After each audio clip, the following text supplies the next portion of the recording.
Merci, monsieur le maire, mes chers collègues. 6 novembre 2018, 15h35. À côté de ce moment et jusqu'à la fin de l'année, les femmes travaillent pour rien, ou plutôt pour rien par rapport à leurs homologues masculins.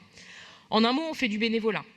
En effet, la différence de salaire entre les femmes et les hommes en France est telle que cela signifie qu'à travail équivalent et à compétences égales, une femme travaille gratuitement par rapport à un homme à partir de cette date.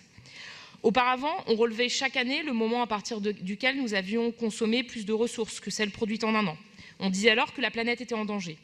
Désormais, on relève aussi le moment de l'année où le travail des femmes équivaut à rien, nada, walou.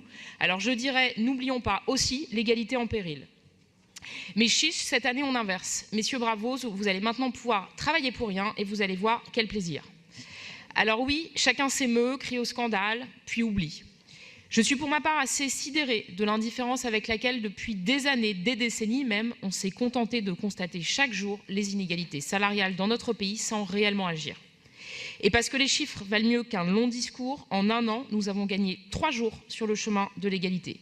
À ce rythme-là, l'égalité salariale deviendra une réalité en 2168. Il ne va donc évidemment pas falloir être trop impatiente, mesdames. Pourtant, la loi est bien de notre côté. Depuis 1972, la loi relative à l'égalité de rémunération entre les hommes et les femmes oblige tout employeur à assurer, pour un même travail ou pour un travail de valeur égale, l'égalité de rémunération entre les hommes et les femmes. La pratique, elle, pourtant, ne suit pas.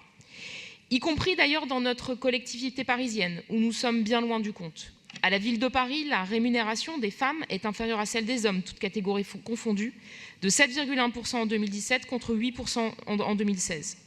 Et je ne parle pas du plafond de verre, bien présent, à Paris aussi, qui de facto renforce encore cet écart en cloîtrant les femmes dans des fonctions plus ou moins subalternes, pendant que les hommes occupent, pour la majorité, les plus hauts postes de direction. Et en la matière, je ne vois rien de révolutionnaire dans les mesures engagées, Madame la maire, pour faire de l'hôtel de ville un modèle du genre humain. Mais la question de l'égalité femmes-hommes doit aussi nous amener évidemment à parler des inégalités sociales. J'aimerais ainsi aborder un sujet qui me tient particulièrement à cœur lorsque l'on parle des droits des femmes à Paris. C'est évidemment celui des femmes SDF.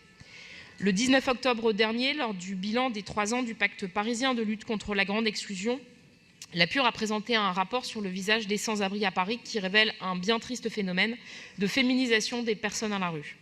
Ainsi, les femmes représenteraient aujourd'hui 12% des sans-abri. Ce chiffre peut paraître faible, mais il est en vérité inquiétant puisque en 2012, date de la dernière enquête de l'INSEE sur les SDF, les femmes représentaient seulement 2% des sans-abri de l'agglomération parisienne. Ce chiffre a donc été multiplié par 6 en seulement 6 ans.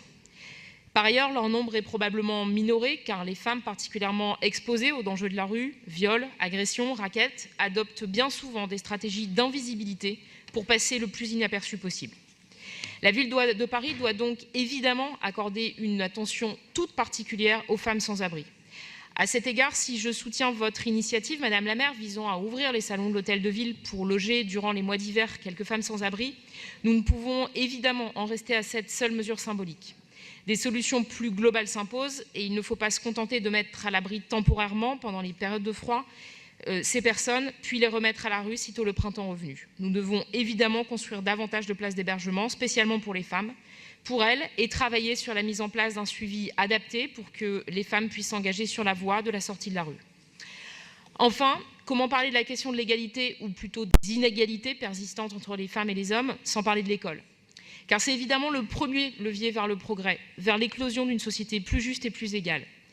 Et vous avez une responsabilité en la matière, Madame la maire. Prenons en effet l'exemple très concret des cours d'école qui participent à la création des stéréotypes et des inégalités. Car c'est évident, le modèle dominant du terrain de foot au centre de la cour de récré participe de ce mouvement. Les garçons occupent une place centrale alors que les filles, elles, sont encore une fois reléguées dans les coins.